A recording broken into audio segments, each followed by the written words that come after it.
Today's review is the Friday the 13th Part 5 Jason Voorhees action figure. This is the Jason Voorhees figure from Friday the 13th Part 5, A New Beginning. This is the Dream Sequence Ultimate version of the figure. Here's the front side of the packaging, really cool. Here's a side view. There's a picture of Jason. And here's the back of the packaging.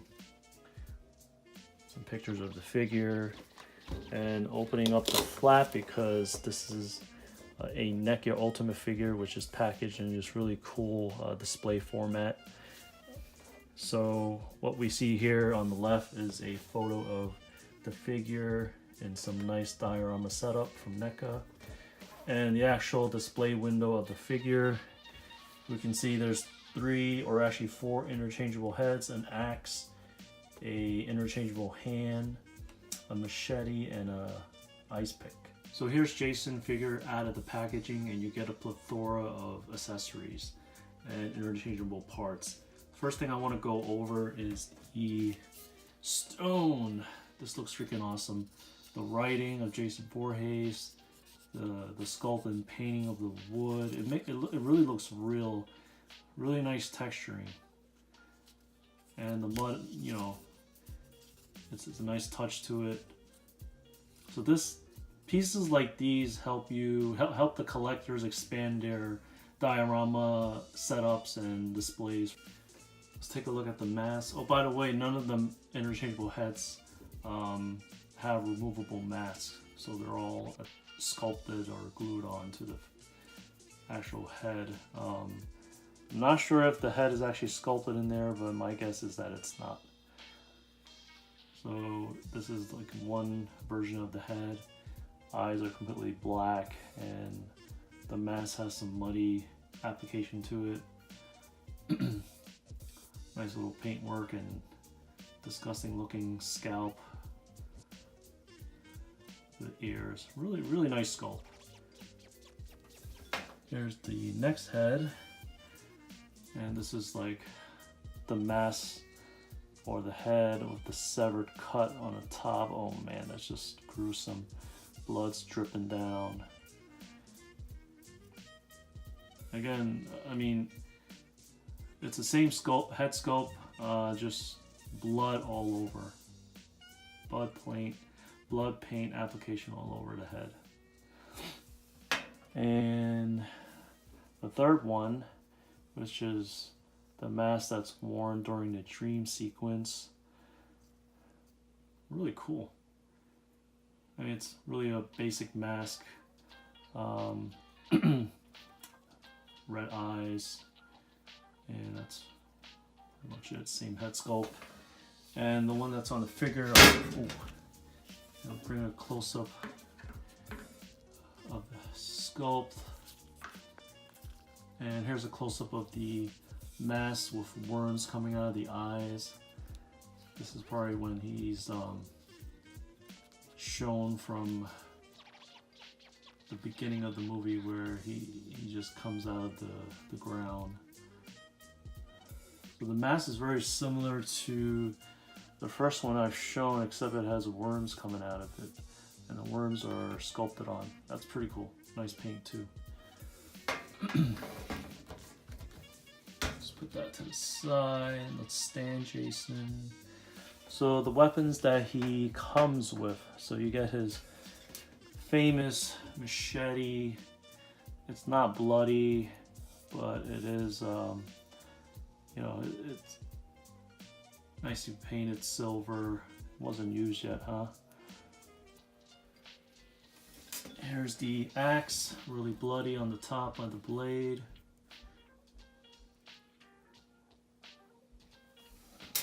Here's the ice pick. I think this is a new accessory. I don't think we ever got an ice pick from any of the Jason Voorhees figures from Neca. This is pretty cool. Yeah, these are definitely not kids' toys. This could poke your eye out. Even though it's soft plastic, really dangerous. I think I actually poked myself when I was trying to take this thing out. And last but not least is a left hand which is cut right in the middle, right between the fingers. That's just disgusting. Yeah, I think the axe is placed right here, or the machete, I can't remember. But damn, this is just gruesome. I don't think we've received anything like this before. Nice paintwork, nice sculpt. So swapping the heads out is pretty straightforward. You just kind of wiggle a little bit and pull out. And his head is a peg, so it's not a ball joint. And you just take another head. Let's take the dream sequence head. Just align the peg into the hole of the other head. Push down a little bit, not too much force so you don't break the peg. It does tend to move around when you try to snap it down if it's like a fresh head that's never been poked in. So look at that, that's pretty awesome. Pretty straightforward, right? So let's try interchanging the bloody hand. So you just pull this hand out of the peg, a bit stiff there, and plug in the other one. There you go, I got the other hand in. It was actually a little strange, the peg, which I guess I should have shown. I have to pause the video for a second. The peg isn't a standard, just straight, you know, straight looking peg. It's a peg and it has a little tip on top, kind of like a top of a nail or a screw. So it takes a little work to get it in, but just don't force too much when you push it down. Just kind of rotate slowly into it so it goes into the little hole of the hand. That's really strange. I guess it's new. I think that helps with interchangeable hands so they don't easily come off. So when you put back the other hand, it won't fall off easily. So that's a good improvement. But yeah, there's the other hand in the figure. And let's have Jason hold the axe. So just put that in there. Goes in pretty easy, and I assume the machete and ice pick will go in as well pretty easily.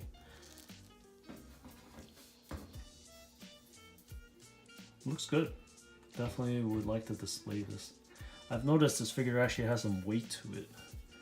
That's interesting. So in terms of articulation, since we know the head is not on a ball joint, it is on a peg, but you can rotate it like a ball joint. You could, you know, move it all around.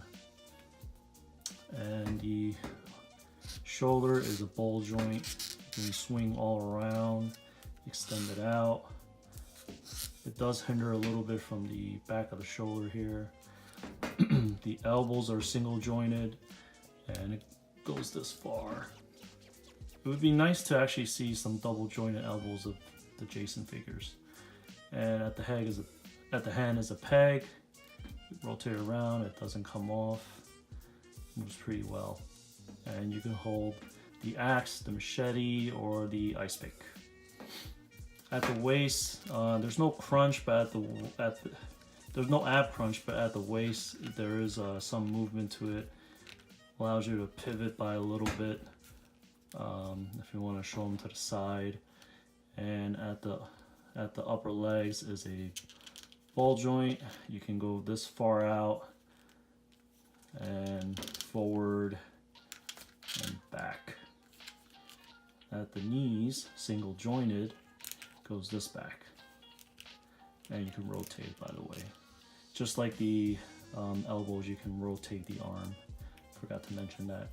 And at the shoe, there's a slight tight pivot. If you want to, you know, slightly slant your figure, you can move the shoe by a little bit. There's not too much movement there, but you could pivot a little.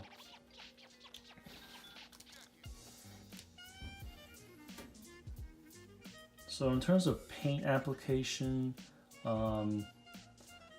really basic. Aside from the head sculpt, which I've gone over in the beginning, is green button-down shirt is painted all in green. It looks kind of dirty. I meant dirty and muddy. Looks like there's some wet look to it, as if he's just coming out of the rain. On the pants, dark wash of a brown color. It also looks a little wet. So that's definitely a nice application of paint over there. Shoes. I mean, what you get with Jason figures is not his. We don't really, as long as he looks a little bit grimy. It's the head sculpt that stands out the most, and also the accessories that he uses. Overall, I definitely like the ultimate version of this figure. I mean, the body is the same mold as the previous Jasons, just with different paint apps. You get a plethora of interchangeable heads and some accessories, his weapons. And you get this nice little stone, which I definitely appreciate from Neca. I like the figure. It's definitely a good piece to display. Definitely want to complete, parts 1 to the remake of Friday the 13th. It's nice to have all versions of Jason in front of your display collectibles. I mean, there's nothing here that's too unique aside from the head sculpts. Everything else is sort of what we've gotten before. So hopefully in the next iteration of Jason Voorhees from Neca, we get something really, really cool. If you like my review, give a thumbs up, subscribe to my channel Rockstick, and I'm going to have more reviews. Have a good day.